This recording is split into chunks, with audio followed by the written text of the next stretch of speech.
जब 9वां अधिकार प्रारंभ हुआ तो सबसे पहले आचार्य कल्प ने ये बताया कि आत्मा का हित मोक्ष है। सांसारिकता, विषय भोग ये आत्मा का हित नहीं है। और लगभग 3-4 पृष्ठों में पंडित जी ने इस बात पर बड़ा विमर्श प्रस्तुत किया, क्योंकि ये हमेशा से ही एक चुनौतीपूर्ण रहा है और आज के संदर्भ में ये बात और कठिन हो जाती है कि किसी जीव को ये समझाना कि संसार में सुख नहीं है, आत्मा का हित तो मोक्ष है, क्योंकि उसके पास अपने अपने तर्क होते हैं। और तर्क भी वो कोई बुद्धि से उत्पन्न हुए नहीं होते, बल्कि अनुभव से उत्पन्न हुए होते हैं। वो स्पष्ट देखता है कि भूख लगी थी तो पीड़ा हो रही थी, कष्ट हो रहा था, और मैंने भोजन किया तो आनंद आ गया। बहुत उमस थी, गर्मी थी, है ना, और अपने घर पे एसी में जाके लेट गया, बढ़िया नींद आई तो आनंद आ गया। कहने का आशय यह है कि हमें स्पष्ट रूप से यहाँ आनंद और सुखानुभूति होती है। अब इस स्थिति में जीव को ये स्वीकार कराना कि ये सुख नहीं है, ये एक बड़ी चुनौती है। और यदि इतना ही समझ में आ जाए तो बहुत बड़ा काम तो हो जाएगा। तो पहले शुरुआत में पंडित जी ने इसी बात पर जोर दिया।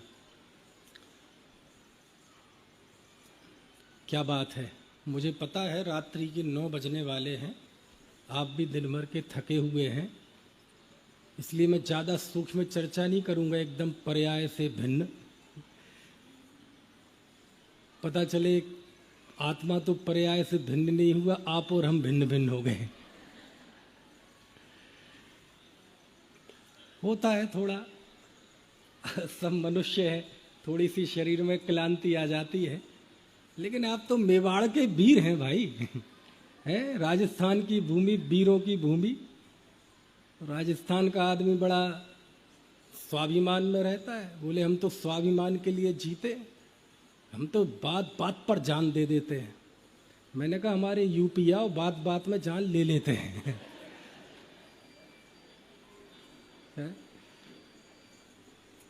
तो पंडित जी ने 2 बातें कही बहुत महत्वपूर्ण, कि संसार में सुख है नहीं, लेकिन 2 दृष्टियों से जीवों को लगता है। पहला तो कौन सा, कि जब हमें भूख प्यास आदि के दुख होते हैं तो उस समय में बहुत तीव्र आकुलता होती है, बहुत ज़्यादा दुख होता है। लेकिन जब भोजन मिलता है तो वो दुख कुछ देर के लिए कम हो जाता है, वहाँ सुख लगने लगता है। जैसे किसी को 104 डिग्री बुखार था, तकलीफ बहुत थी, अब वो घट के 102 डिग्री आ गया। अब उससे पूछा जाए कैम छो, बढ़िया है।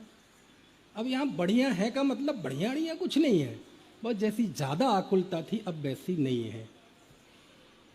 उसको आचार्यों ने एक उदाहरण भी दिया कि ये तो ऐसा था कि आप कंधे पे लेकर बोझ जा रहे थे, ये कंधा दुखने लगा, बहुत आकुलता होने लगी, तो आपने कंधा बदल दिया। अब जब कंधा बदल दिया तो कुछ देर के लिए अच्छा लगा। बस संसार का सुख इसी का नाम है, इससे अधिक सुख नहीं है। भोजन मिला, भूख लग गई, लेकिन ये कोई समाधान नहीं हो गया। अभी 4-5 घंटे रुकेंगे, वो फिर दोबारा भूख लगाएगी। ऐसे करके यदि पूरे जिंदगी में देखा जाए तो व्यक्ति हजारों कुंटल तो गेहूं खा जाता है, चावल खा जाता है, लाखों गैलन पानी पी जाता है, और जिंदगी का 1/3 हिस्सा तो सोने में बीतता है। लेकिन अंत में जैसा दुखी, अतृप्त, है ना, संत्रास में जन्म हुआ था, वैसा ही दुखी अतृप्त होकर मर जाता है, एक पल भी तृप्त नहीं होता। तब टोडरमल जी लिखते हैं कि ये तो बस डिग्री कम होने की बात है।